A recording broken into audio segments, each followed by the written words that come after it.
Pembacaan Alkitab tanggal 8 November tahun 2024, hari ke-313. Ulangan pasal 15.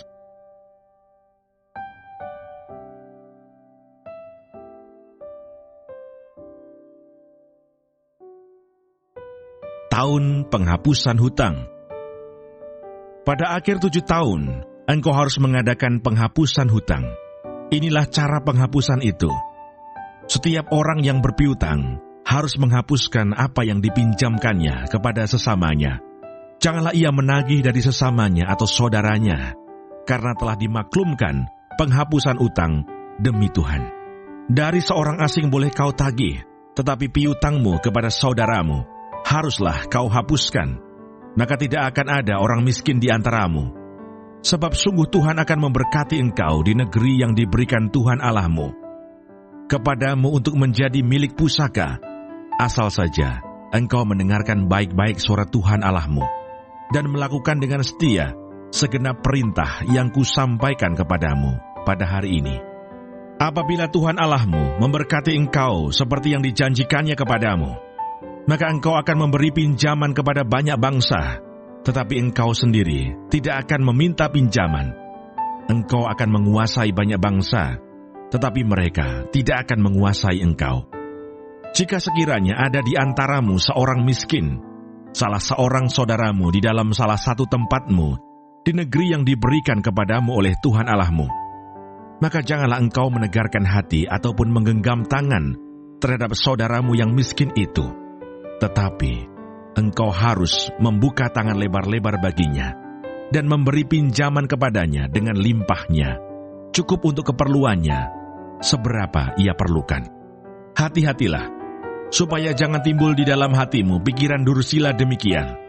Sudah dekat tahun ke-7, tahun penghapusan hutang, dan engkau menjadi kesal terhadap saudaramu yang miskin itu, dan engkau tidak memberikan apa-apa kepadanya. Maka ia berseru kepada Tuhan tentang engkau, dan hal itu menjadi dosa bagimu. Engkau harus memberi kepadanya dengan limpahnya, dan janganlah hatimu berduka cita apabila engkau memberi kepadanya, sebab oleh karena hal itulah Tuhan Allahmu akan memberkati engkau dalam segala pekerjaanmu dan dalam segala usahamu. Sebab orang-orang miskin tidak hentinya akan ada di dalam negeri itu. Itulah sebabnya aku memberi perintah kepadamu demikian. Haruslah engkau membuka tangan lebar-lebar bagi saudaramu yang tertindas dan yang miskin di negerimu.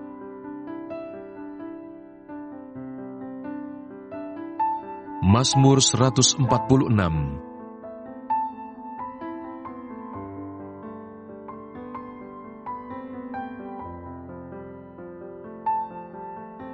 Hanya Allah satu-satunya penolong. Haleluya! Pujilah Tuhan, hai jiwaku. Aku hendak memuliakan Tuhan selama aku hidup, dan bermazmur bagi Allahku selagi aku ada. Janganlah percaya kepada para bangsawan, kepada anak manusia yang tidak dapat memberikan keselamatan. Apabila nyawanya melayang, ia kembali ke tanah. Pada hari itu juga lenyaplah maksud-maksudnya. Berbagailah orang yang mempunyai Allah Yakub sebagai penolong, yang harapannya pada Tuhan Allahnya. Dia yang menjadikan langit dan bumi, laut dan segala isinya, yang tetap setia untuk selama-lamanya, yang menegakkan keadilan untuk orang-orang yang diperas, yang memberi roti kepada orang-orang yang lapar. Tuhan membebaskan orang-orang yang terkurung. Tuhan membuka mata orang-orang buta. Tuhan menegakkan orang yang tertunduk. Tuhan mengasihi orang-orang benar. Tuhan menjaga orang-orang asing. Anak yatim dan janda ditegakkannya kembali, tetapi jalan orang fasik dibengkokkannya. Tuhan itu Raja untuk selama-lamanya. Allahmu, ya Sion, turun-temurun. Haleluya!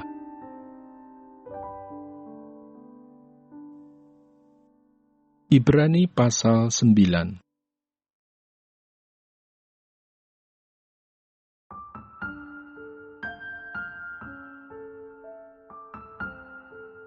Karena itu ia adalah pengantara dari suatu perjanjian yang baru, supaya mereka yang telah terpanggil dapat menerima bagian kekal yang dijanjikan.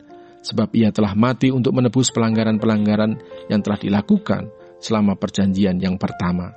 Sebab di mana ada wasiat, di situ harus diberitahukan tentang kematian pembuat wasiat itu. Karena suatu wasiat barulah sah kalau pembuat wasiat itu telah mati, sebab ia tidak berlaku selama pembuat wasiat itu masih hidup. Itulah sebabnya, maka perjanjian yang pertama tidak disahkan tanpa darah. Sebab sesudah Musa memberitahukan semua perintah hukum Taurat kepada seluruh umat, ia mengambil darah anak lembu dan darah domba jantan serta air dan bulu merah dan hisop, lalu memerciki kitab itu sendiri dan seluruh umat, sambil berkata, "Inilah darah perjanjian yang ditetapkan Allah bagi kamu." Dan juga kemah dan semua alat untuk ibadah dipercikinya secara demikian dengan darah.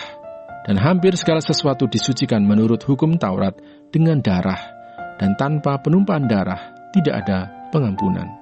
Jadi segala sesuatu yang melambangkan apa yang ada di sorga haruslah ditahirkan secara demikian. Tetapi benda-benda surgawi sendiri oleh persembahan-persembahan yang lebih baik daripada itu. Sebab Kristus bukan masuk ke dalam tempat kudus buatan tangan manusia yang hanya merupakan gambaran saja dari yang sebenarnya, tetapi ke dalam sorga sendiri untuk menghadap hadirat Allah guna kepentingan kita.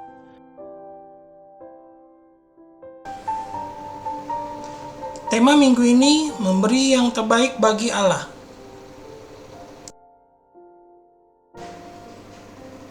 Bacaan hari ini mempersiapkan kita untuk bacaan pada hari Minggu tanggal 10 November tahun 2024. Penjelasan. Ulangan pasal 15 ayat 1 sampai dengan 11, dalam pasal ini, Allah memberikan perintah tentang pelepasan utang setiap 7 tahun. Ini adalah perintah untuk menunjukkan kemurahan hati dan belas kasih, terutama kepada saudara-saudara yang miskin. Tindakan ini mengajarkan kepedulian kepada sesama sebagai bentuk persembahan hidup kepada Allah. Allah mengingatkan umatnya untuk membuka tangan bagi orang miskin, mencerminkan hati yang mengutamakan belas kasih dan keadilan sosial. Mazmur pasal 146 ayat 1 sampai dengan 10, Mazmur ini adalah seruan pujian kepada Tuhan yang setia dan penuh belas kasih. Mazmur ini menekankan bahwa Tuhan menolong mereka yang terpinggirkan, orang lapar, tawanan, dan mereka yang berada dalam kesusahan. Melalui pujian yang penuh iman dan kepercayaan kepada Tuhan, kita memberi yang terbaik bagi Allah dengan mengandalkan kekuatannya, bukan kemampuan kita sendiri. Ibrani pasal 9 ayat 15 sampai dengan 24. Dalam bagian ini, Kristus digambarkan sebagai pengantara dari perjanjian baru, yang melalui darahnya sendiri memberikan penebusan yang kekal bagi umatnya. Persembahan Kristus adalah pemberian yang sempurna dan terbaik bagi Allah, yang membuka jalan bagi kita untuk dapat datang ke hadapan Allah dalam kekudusan. Melalui pengorbanannya, kita diundang untuk memberikan hidup kita sebagai persembahan yang terbaik kepada Allah. Renungan.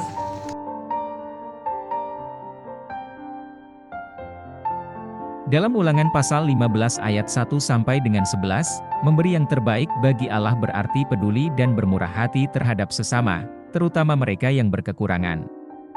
Melalui pemberian dan kebaikan hati, kita mencerminkan kasih Allah yang tanpa pamrih. Kemudian di dalam Mazmur pasal 146 ayat 1 sampai dengan 10, Mazmur ini mengajarkan bahwa memuji Allah dengan tulus adalah bentuk persembahan yang sejati. Kita memberi yang terbaik bagi Allah ketika kita menyerahkan seluruh hidup kita dalam pujian dan syukur, percaya kepadanya di setiap musim kehidupan. Dan di dalam Ibrani pasal 9 ayat 15 sampai dengan 24 mengatakan bahwa Kristus telah memberi yang terbaik melalui pengorbanannya bagi keselamatan kita. Ini adalah pengingat untuk memberi diri kita kepada Allah sepenuhnya. Seperti Kristus yang memberi dirinya sebagai persembahan bagi Allah, kita juga dipanggil untuk mempersembahkan hidup kita sebagai bentuk kasih yang tulus kepada Allah. Refleksi.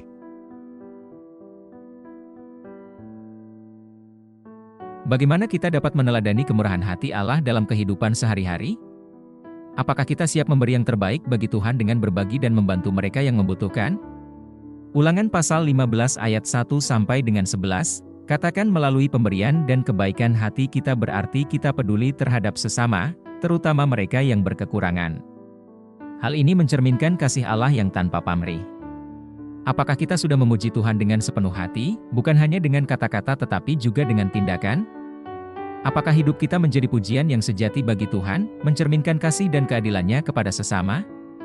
Mazmur pasal 146 ayat 1 sampai dengan 10, ketika kita menyerahkan seluruh hidup kita dalam pujian dan syukur. Percaya kepadanya di setiap musim kehidupan, kita telah memberi yang terbaik bagi Allah. Seberapa jauh kita menghidupi panggilan untuk memberi hidup kita sebagai persembahan yang kudus dan berkenan bagi Allah, sebagai wujud kasih kita? Ibrani pasal 9 ayat 15 sampai dengan 24. Kristus yang memberi dirinya sebagai persembahan bagi Allah, kita juga dipanggil untuk mempersembahkan hidup kita sebagai bentuk kasih yang tulus kepada Allah. Kesimpulan.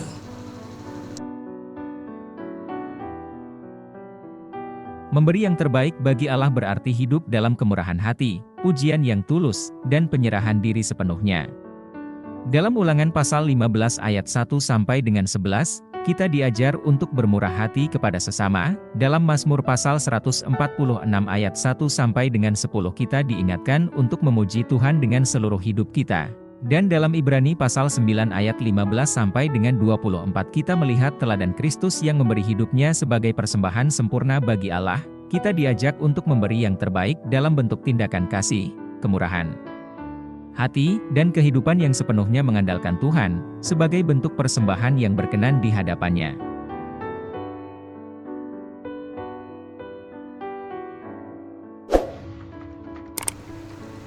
Terima kasih, Tuhan Yesus memberkati. Amin.